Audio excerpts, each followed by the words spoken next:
We have been wearing the Series 10 for 6 whole months now, through workouts, meetings, everything. Remember those biggest design update ever claims from Apple? Well, what's the hard truth after half a year? Is this really the ultimate Apple Watch, or just clever marketing for tiny upgrades? Let's break it down. The hard truth about the Apple Watch Series 10's design is that it's, well, still very much an Apple Watch. If you were hoping for something radically different, you might be disappointed. Sure, there are changes, but they're subtle. The watch comes in new 42mm and 46mm sizes, just 1mm bigger than the Series 9. And honestly, most people wouldn't even notice the difference unless they had both watches side by side. Apple made a big deal about this being their largest display ever, even larger than the Ultra 2. And while that's technically true, it's not exactly mind-blowing in practice. The display is beautiful, don't get us wrong, but after 6 months, we've realized the size difference isn't transformative to the user experience. What we do appreciate is the thinner profile. The Series 10 is about 10% thinner than previous models, and that's something we've continued to notice half a year later. It sits more flush on the wrist and doesn't catch on shirt sleeves as much. It's a small change that makes a real difference in everyday wear. The switch from stainless steel to titanium for the premium models was also a smart move. The watch is significantly lighter, up to 20% lighter compared to the stainless steel Series 9. After 6 months, that weight difference is still noticeable and appreciated during long days of wear. And we have to talk about that jet black aluminum finish. 6 months later, and it still looks absolutely gorgeous. It has this polished look that makes the aluminum version feel much more premium than it has any right to. If you're buying the Series 10, this is definitely the color to get. The finish has held up surprisingly well too. We were worried about scratches, but it's been more durable than expected. Now let's talk about what it's actually like to use this thing day in and day out for 6 months. The Series 10 comes with Apple's new S10 chip, and yes, it's fast. Apps open quickly, transitions are smooth, and everything feels responsive. But here's the hard truth: if you're coming from a Series 8 or 9, you probably won't notice much difference in everyday performance. Where you will notice a difference is if you're upgrading from something older, like a Series 5 or 6. In that case, the performance jump is substantial and makes the watch feel like a completely different device. After 6 months, we're still appreciating how quickly apps launch compared to older models. Battery life, though, that's where things get interesting. Apple still claims 18 hours of use, which hasn't changed from previous models. And after 6 months, we can confirm that's about right. We typically end the day with around 20 to 30% left after a full day of use, including workouts and sleep tracking. But the real game changer has been the faster charging. Apple upgraded the charging system with the Series 10, and it makes a huge difference in real-world use. A 30-minute charge takes you from dead to about 80%, which has completely changed how we use the watch. 6 months in, and we no longer stress about battery life because we know we can get a meaningful charge while we're in the shower. This might be the most underrated feature of the Series 10. The Series 10 introduced some new sensors, including a water temperature sensor and depth gauge. After 6 months, we can give you the hard truth about these features. Most people will barely use them.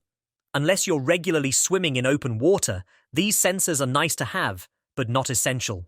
What has been more useful is the improved display technology. The LPTO3 OLED display might sound like technical jargon, but it brings real benefits. The always-on display now shows seconds even when dimmed, which makes the Series 10 feel more like a traditional watch. 6 months in, and this is still something we appreciate every day.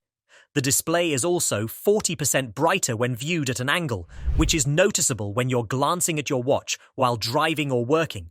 And the lowest refresh rate has been dropped to just 1 Hz, which helps with battery life during less intensive tasks. On-device Siri processing and the double tap gesture are also included thanks to the new S10 chip. After 6 months, we've found double tap to be genuinely useful. It's great for quickly responding to messages or controlling music without using your other hand. It works reliably and has become part of our daily interaction with the watch. 6 months with the Series 10 also means 6 months with Watch OS 11, and the software experience has been mostly positive. Smart stacks are particularly useful, giving you quick access to relevant information right when you need it. The addition of live activities on the wrist has also been great. Being able to check things like sports scores or delivery updates with just a glance is super convenient. The hard truth about the software, though, is that most of these features are available on older watches too. If you have a Series 7 or newer that supports Watch OS 11, you're getting many of the same software benefits. What the Series 10 offers is simply a smoother, faster experience with these features. One thing that has become clear over 6 months is that the larger display does make a difference when using certain apps. There's more room for information, which means less scrolling and a better overall experience. This is especially noticeable in apps like Maps, Weather, and Workouts, where data visualization is important. After 6 months with the Series 10, it's worth looking at how it compares to other options out there. The obvious comparison is with the Apple Watch Ultra 2, and the hard truth is that for most people, the Series 10 is the better choice. The Ultra 2 is still too big, too expensive, and packed with features that the average person simply doesn't need.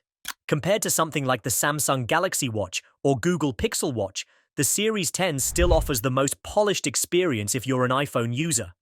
The integration with the Apple ecosystem is seamless, and the app selection remains unmatched. As for the Apple Watch SE, it's still a great budget option, but after 6 months with the Series 10, the larger display, faster performance, and additional health sensors make the premium worth it if you can afford it. The Series 10 isn't just better on paper, it's noticeably better in daily use. So after 6 months, who should actually buy or upgrade to the Series 10? Let's be brutally honest here.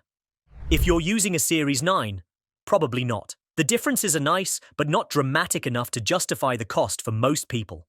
The same goes for the Series 8 in many cases. You're getting a slightly bigger screen, slightly better performance, and slightly thinner design. Nice, but not revolutionary. If you're using a Series 7, it's a maybe. You'll notice the improvements, especially in performance and display quality, but it's not going to change your life.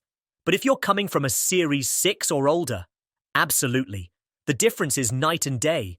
Everything is faster, the screen is noticeably better, and features like fast charging make a real difference in how you use the watch. 6 months in, and we're still amazed at how much better the experience is compared to older models. And of course, if this is your first Apple Watch, the Series 10 is the one to get, assuming you don't need the Ultra features or the SE's lower price point. It offers the best overall experience and will stay relevant for years to come. After 6 months with the Series 10, we can't help but wonder what's next for the Apple Watch. The hard truth is that Apple seems to have hit something of a plateau with the current design. The changes we're seeing year over year are becoming more incremental, which isn't necessarily a bad thing. It means they got a lot right from the beginning. But we're still hoping for more significant changes with the Series 11. Battery life that pushes beyond the 18-hour mark would be welcome, as would the addition of the action button from the Ultra models. And perhaps it's time for a more significant design refresh that makes the next Apple Watch immediately recognizable as something new. Given the pattern we've seen, though, it's likely that the Series 11 will be another iterative update. And based on our experience with the Series 10 over the past 6 months, that might actually be okay. Apple has refined the smartwatch formula to the point where dramatic changes aren't really necessary, just continued improvements to what already works well. Well, that's it for our 6-month review of the Apple Watch Series 10. What do you think? Do you have this watch? Are you thinking about upgrading? Let us know in the comments below, and don't forget to hit that subscribe button for more long-term reviews like this one. Thanks for watching, and we'll see you in the next video.